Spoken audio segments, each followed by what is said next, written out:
Ayan, for 3 years and 4 months ay napalitan na rin po ang gulong ni Petra.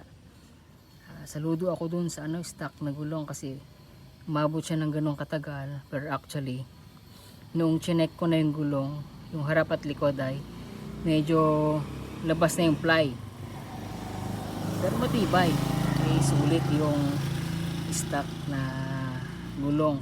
This time po ay trinay ko ang brand na ito, yung Beast na brand ng gulong.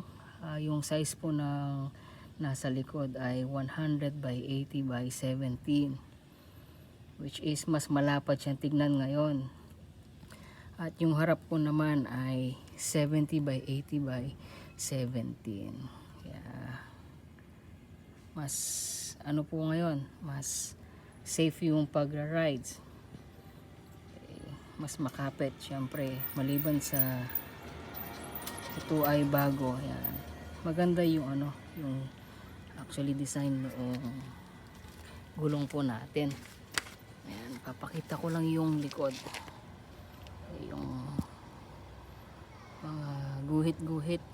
Diyan po pumupunta yung tubig pag nadadaan natin, at yan po nagtatapon ang tubig din sa daan pag nagra-rides po tayo. Okay, maganda po siyang tignan.